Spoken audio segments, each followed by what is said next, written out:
Di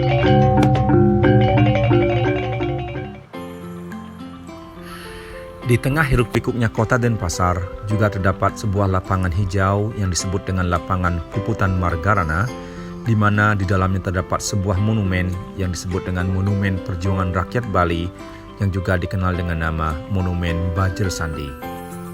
Lapangan Puputan Margarana ini mempunyai luas sekitar 13,8 hektar dan biasanya dimanfaatkan oleh masyarakat sekitar untuk berbagai aktivitas seperti jalan-jalan, jogging, dan berbagai macam olahraga seperti yoga, sepak bola, woodball, dan lain-lain.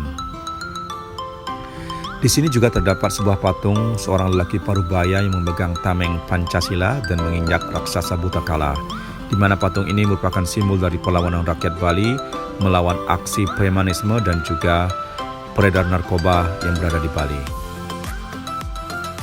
Sebelum masuk ke dalam areal monumen, kita harus membeli tiket terlebih dahulu, di mana harganya yaitu Rp50.000 untuk turis asing dan Rp25.000 untuk turis lokal atau domestik.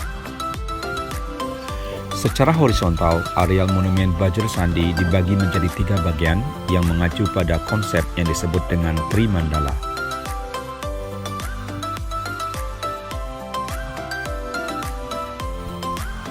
Dari Nista Mandala atau Jabah Sisi menuju ke Madhya Mandala atau Jabah Tengah, kita harus melewati sebuah candi bentar yang di depannya ada 2 buah patung yang berfungsi sebagai penjaga atau penunggu dari monumen.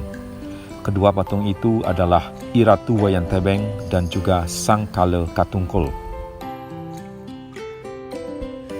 Yang menarik adalah hampir di setiap patung akan ditempel QR code di mana pengunjung bisa men-scan-nya untuk mendapatkan informasi tentang patung-patung tersebut.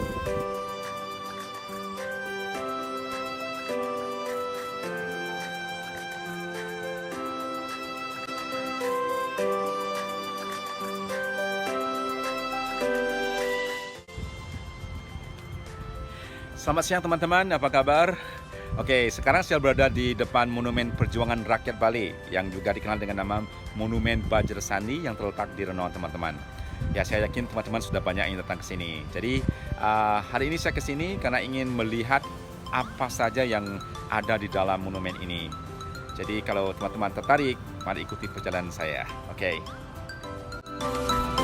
Dari bagian Madhya Mandala atau Jabah Tengah ini, kita bisa melihat dengan jelas ke bagian utama mandala atau jeroan yang merupakan inti dari bangunan monumen yang berbentuk seperti bajra atau genta. Oleh karena itu, monumen ini juga disebut dengan Bajra Sandi. Untuk menuju ke utama mandala atau jeroan, kita harus melewati sebuah kori agung di mana di depannya terdapat 4 buah patung, yakni 1 patung Sutasoma yang merupakan perwujudan dari Buddha. Kemudian yang kedua adalah patung Resi Kesawa yang merupakan penasehat dan pendamping dari Sutasoma untuk menuju Buddha. Yang ketiga, patung naga yang merupakan simbol dari keselamatan. Dan yang keempat yaitu patung Gajah Waktra yang merupakan seorang raja di kerajaan di Bali yang bernama Bedahulu yang terkenal sakti, adil, dan bijaksana.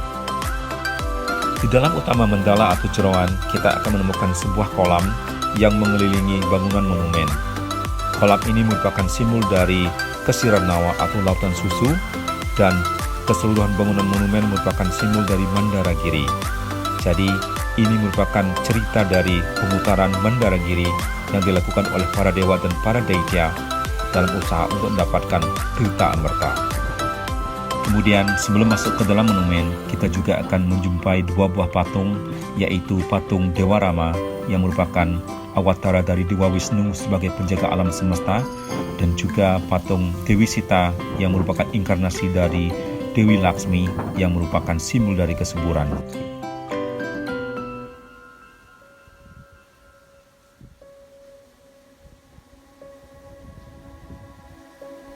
Pertama kali memasuki ruangan monumen, kita akan disambut dengan lukisan di kanan dan kiri dinding, dan juga ukiran yang menyimbolkan pemutaran Mandaragiri oleh para dewa dan juga para daitya. Kita juga akan menjumpai toilet yang sangat bersih dan terawat, dan juga sebuah telaga yang disebut dengan Pusar Tasik yang berisi ikan di dalamnya, beserta 8 pilar utama yang menjadi penyangga dari monumen ini. Selain itu, ruangan ini juga dilengkapi dengan ruang rapat atau meeting room dan juga denah dari monumen. Jadi secara vertikal, dalam konsep triangga, ruangan terbawah dari monumen ini merupakan bagian dari Listaning Angga.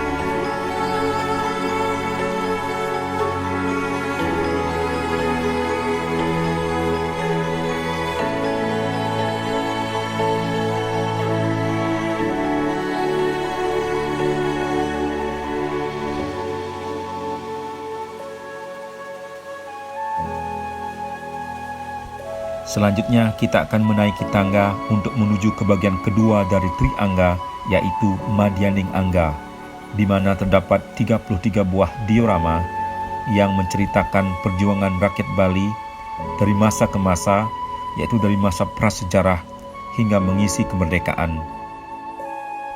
Diorama pertama menceritakan Bali pada masa berburu dan mengumpulkan makanan yang dilakukan oleh manusia purba, yaitu Pithecanthropus erectus, yang hidup pada sekitar 1 juta tahun yang lalu.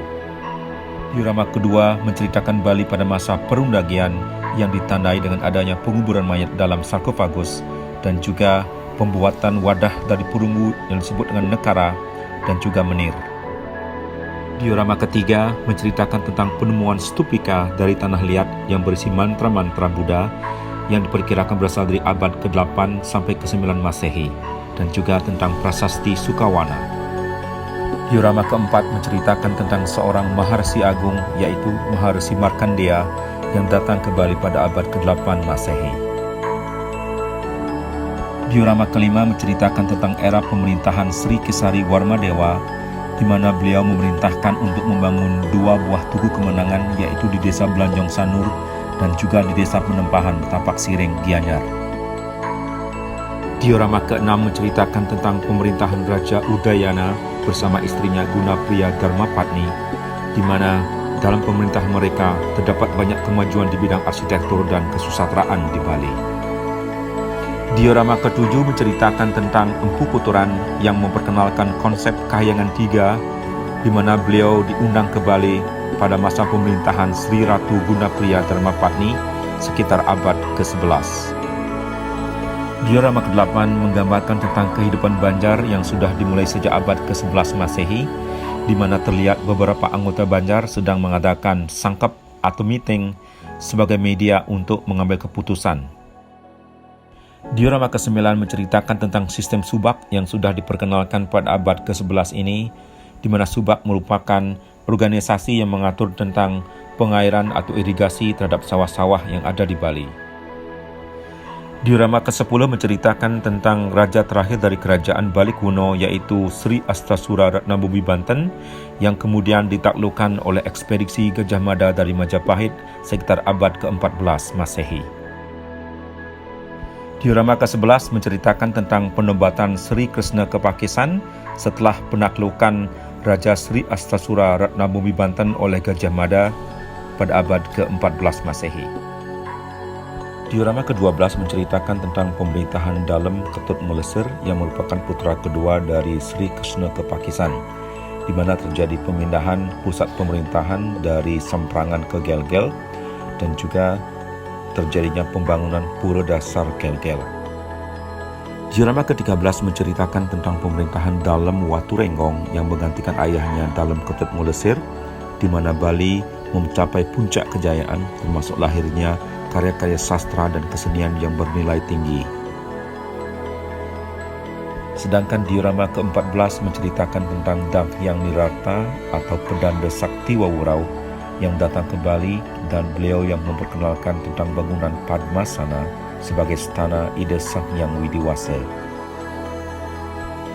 Diorama ke-15 menceritakan tentang masa kejayaan dari kerajaan-kerajaan di Bali yang ditandai dengan adanya bangunan-bangunan fisik seperti Kota Gosa di Klungkung, Taman Sukasada Ujung di Karangasem, dan juga patung Singa Ambara Raja di Buleleng.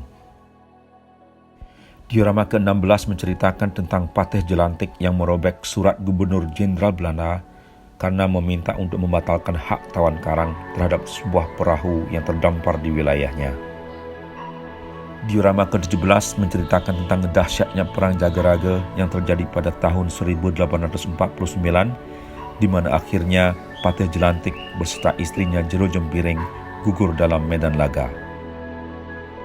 Diorama ke-18 menceritakan tentang Perang Kusamba antara Kerajaan Klungkung dengan Belanda, di mana pimpinan pasukan Belanda mengalami luka parah dan digotong oleh prajuritnya kembali ke kapal.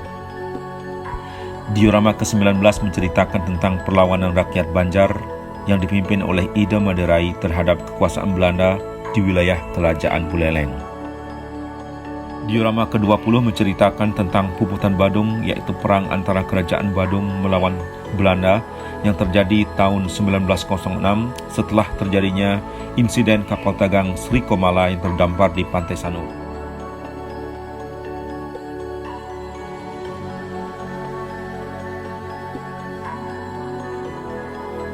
Diorama ke-21 menceritakan tentang perlawanan Sagung Wah dari Kerajaan Tabanan melawan Belanda, di mana akhirnya Sagung Wah dapat ditangkap dan dibuang ke Pulau Lombok. Diorama ke-22 menceritakan tentang Puputan Klungkung yang meletus pada tanggal 18 April 1908, yaitu perang antara Kerajaan Gelgel melawan Belanda.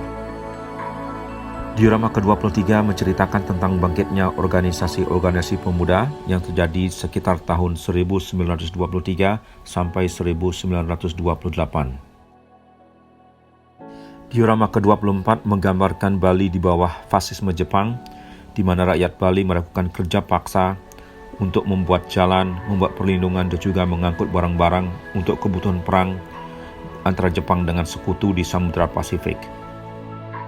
Diorama ke-25 menceritakan tentang penyebarluasan berita proklamasi kemerdekaan Republik Indonesia, di mana terlihat Mr. I Gusti Ketut Puja yang mendapat mandat dari Gubernur Sunda Kecil melakukan pengibaran bendera putih menggantikan bendera Hinomaru dari Jepang. Diorama ke-26 menceritakan tentang pembentukan badan-badan perjuangan setelah dikumandangkannya proklamasi kemerdekaan oleh Soekarno-Hatta. Diorama ke-27 menceritakan tentang insiden bendera yang terjadi di Pelabuhan Buleleng pada tanggal 27 Oktober 1945, di mana para pemuda menurunkan bendera Belanda, kemudian mereka ditembaki oleh pasukan Belanda dan salah satu pemuda yaitu I Ketut Merta gugur. Diorama ke-28 menggambarkan tentang pertempuran di Selat Bali antara pasukan pemuda di bawah pimpinan Kapten Markadi melawan tentara Belanda yang terjadi pada 5 Maret 1946. Diorama ke-29 menceritakan tentang penyerbuan terhadap Tang Sinica di Kayumas, Denpasar, di mana dilakukan pada malam hari yaitu pada bulan mati, dan salah seorang pemuda gugur yaitu Ide Bagus Jape. Diorama 30 menceritakan tentang pembentukan Dewan Perjuangan Rakyat Indonesia Sunda Kecil atau DPRI-SK yang terjadi pada tanggal 16 April 1946 yang bertempat di Tabanan, di mana DPRI-SK ini di bawah pimpinan Letkol I Gusti Ngurah Rai. Diorama 31 menceritakan tentang pertempuran Tanah Aron yang terjadi pada tanggal 7 Juli 1946, di mana pertempuran itu terjadi antara pasukan Ngurah Rai atau Ciung Wanara melawan pasukan Nica. Sedangkan pada diorama 32 menceritakan tentang Puputan Margarana yang terjadi pada tanggal 20 November 1946, di mana Letkol I Gusti Ngurah Rai gugur bersama semua pasukannya. Kemudian pada diorama ke-33 atau yang terakhir menceritakan tentang Bali dalam mengisi kemerdekaan, ditandai dengan adanya pembangunan daerah Bali yang berlandaskan kebudayaan yang dijiwai oleh agama Hindu, seperti adanya pembangunan gedung Kesirarnawa, kemudian gedung DPRD Bali, dan juga beberapa kampus seperti kampus Universitas Udayana atau UNUD. Selain ke-33 diorama itu, di sini juga ada koleksi 3 buah keris beserta sarungnya yang merupakan senjata tradisional yang dipakai pada waktu perang pada zaman kerajaan. Kemudian saya pun melanjutkan perjalanan menuju ke bagian ketiga dari Triangga, yaitu Utamaning Angga, dengan menaiki tangga memutar yang berjumlah 69 buah tangga.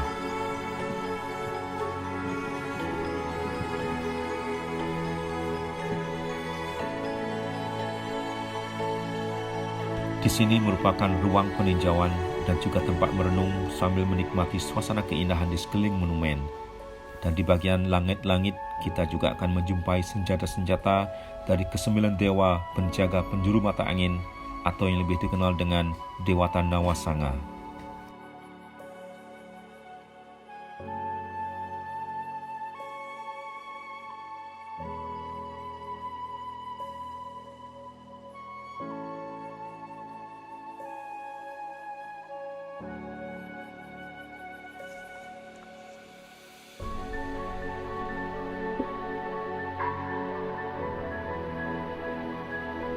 Bangunan monumen ini memiliki luas 4.900 meter persegi, di mana anak tangga yang menuju Kori Agung atau pintu masuk berjumlah 17 buah, kemudian tiang agung yang terdapat pada kolam di tengah bangunan berjumlah 8 buah, dan tinggi bangunan ini dari dasar sampai puncak adalah 45 meter. Nah, angka-angka tersebut merupakan melambang dari Proklamasi Kemerdekaan Indonesia, yakni 17 Agustus 1945. Demikianlah yang dapat saya sampaikan mengenai Monumen Perjuangan Rakyat Bali ini.